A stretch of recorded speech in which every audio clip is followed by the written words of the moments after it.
xerada qaxootiga ugu weyn dunida waxay hoy u tahay in ka badan 800 oo kun oo muslimiin Rohingya ah oo ka soo baxsaday dalka ay ku badan yihiin Buudhaha ee Myanmar.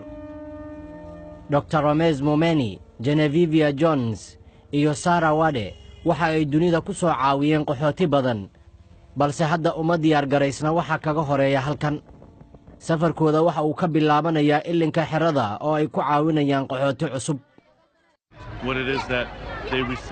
halkan waxaa lagu siiyaa alaabo kala duwan iyo sidaan filayo teendhooyin.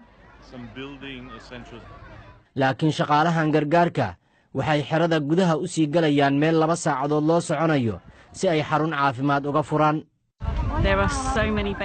waxaa jira carruur badan oo hadda dhashay oo aan loo hayn wax la siiyo. xanuun aan caadi ahayn ayay ku hayaan. waxaan ayaa madaxooda ku yaala oo oogada jirkooda dildilaaciyay.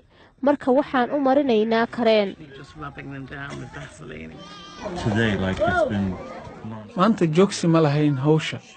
qandho iyo qarqaryo ayay ku jiraan. wax la awoodo ma ahan dhabtii.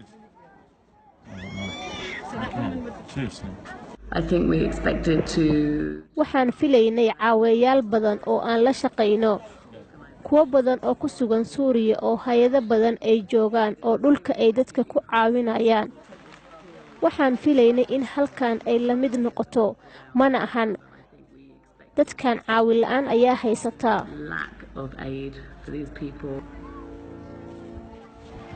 dadkan badankoodu way daalan yihiin. xanuun iyo gaajo ayaa haya. welina maysan gaarin halkii ay ka degi lahaayeen xerada.